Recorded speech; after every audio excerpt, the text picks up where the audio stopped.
I am delighted to be able to introduce, I think, in anybody's opinion, the city's most iconic San Franciscan.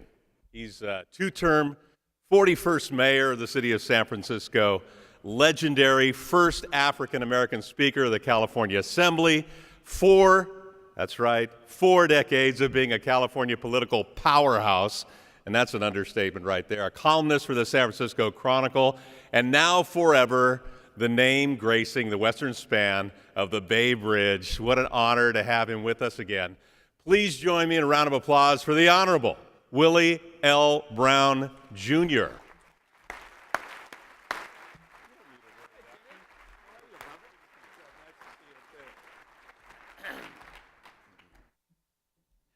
It's always good to be introduced by Ken. I see him with some regularity before his next broadcast down on Front Street where we both hang out. And I'm just delighted when I saw that he was going to be kind of the master of ceremony this morning. I was looking forward, Ken, to saying hello to you. And let me say hello to each and every one of you who are here. I was and am pleased and delighted, Tim, with the panel that you had. You had the planning director, you had R. Erickson, and you had the RBA. I must tell you that it's now decade plus 6 weeks since I served as mayor of San Francisco. Not that I'm counting, but it's been a long time. And to hear the comments that they made takes me back to the time period when I did serve as mayor of San Francisco. One of the first challenges, of course, in 1995 when you elected me as your mayor was, what do we do about the housing issues in this city? What do we do about the public housing that's in this city? What do we do about the whole planning process? What do we do about the desire to build additional housing? And in those days, we were talking mainly affordability. Well, what did we do? We simply reached out to those 3 elements that you just heard, plus others. We went to the RBA, which at that time Joe Donahue and some of his cohorts headed. We went to Calvin Welch and the people who were doing choo-choo. We went to the various people who are the advocates for just simple public housing. We went to the faith-based organizations that had done such a reasonably decent job on building senior housing. We went to I suppose you'd call them maybe the apartment community, for lack of a better word, to get their buy-in. A combination of all these people, with the government involved, we put together a program that resulted in an affordable housing bond being passed by the voters. We worked out the difference between the tenant associations and the landlords. We put everybody on the same playing page. And then the mayor's office became the centerpiece. Yes, we had a director of planning. Yes, we had a director of the redevelopment agency. Yes, we had an economic development director. Yes, we had a housing director. But it was the mayor's office that actually drove the engine that produced the results that we got in this city. It is about time that we go back and have a conversation. Ed Lee was a part of that operation. Ed Lee knows that operation. And given the proper support and the proper encouragement, I think Ed Lee would come back to that model as a means by which to move the process. When Sean says, yes, we should have some way where after 12 months of being in the cycle, it would come out of the cycle. It would come out of John Ram's hands and go into somebody else's hands. It would come out of the Board of Supervisors and go in somebody else's hands with a drop-dead date on which to have a production. I believe Mayor Ed Lee would be prepared to do exactly that. And yes, John Ram is right.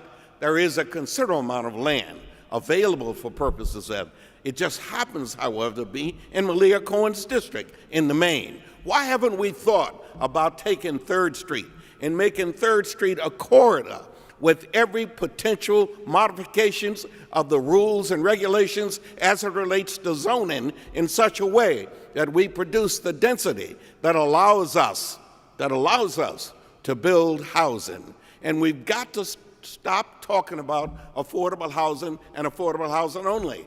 We've got to talk about housing. And there is absolutely no way that there's a full understanding of the cost of production.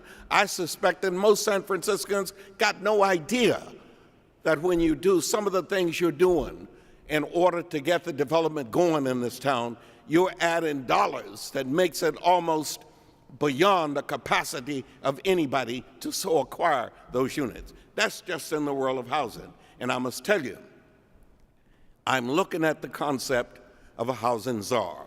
The housing czar would be the person that would be your advocate and my advocate. And on a daily basis, they would be going to Sean, they would be going to building inspectors, they would be going to RAM, they would be going to all of the people connected and asking exactly, what are you doing to facilitate the productivity of things we need on the housing side in this city, and then let the world know exactly whether or not any of those individuals are responsible for slowing things down. It seems to me, when you file for an application in this city, there clearly ought to be a deadline. Now, you understand the reason there isn't, because there are people politically in this city who are firmly of the opinion they don't want any new people coming in this city. And they certainly don't want any people who are of different racial issues, different cultural characteristics, different language. They really want to keep San Francisco as it currently is. And they will resort to whatever means that might be available to see that that happens. And at each stage where they so apply their politics and their opinions, it creates another cost barrier that results in a delay, because the system is designed ultimately to fairly evaluate each issue. But the delay begins to be prohibitive in terms of its potential on the cost side. And so I'd say, Chamber, you really do need to begin to help drive the process that will allow for productivity on the housing side to become a reality. You need to drive each of the recommendations that have been made here, and you need to make sure that the mayor's office assumes the responsibility to direct all of this using everyday politics in the political equity and the muscle that he has to make the production therein. I must also tell you that I was extremely alarmed a few days ago when I heard that organized labor was actually protesting the city's decision to offer incentives to people to bring businesses and jobs into the city. Everywhere else in America, every government is doing essentially the same thing. I don't understand how suddenly San Francisco is being urged to become not competitive in that regard. Therefore, it is now clear that with all of the tech world being what the tech world is here in this city, clearly none of the tech workers apparently are in any labor organizations. We need, Chamber, to pull together all of the workers and all of the people heading workers' organizations on the labor side. We need to pull together the tech world and get them in the same room. There is absolutely no justification for interfering with the incentive process that legitimately has gone through the crucibles of the Board of Supervisors and has produced a result, and to have that result challenged by somebody suggesting that somehow people in the tech world should not be allowed to be a part of San Francisco, and you go after the incentives that creates those jobs. The same goes for the whole question of whether or not the bus systems ought to be used for purposes of moving people around who are employed. Whether it's the Academy of Arts University, whether it's Google, no matter who it is, we ought to be about addressing that issue in a handsome and in a very direct way. There have been examples of where this city has really worked its problems out. I think in terms of Jack Davis, the man who ran my political campaign, when he did what he did with Chris Daley over on 8th and Market And when he got St. Giacomo, who had a terrible reputation that in fact some people says triggered rent control some times ago, when he worked out whatever the problems were with Randy and all of the other people who were there involved, and we thereby got the units that are going up down there.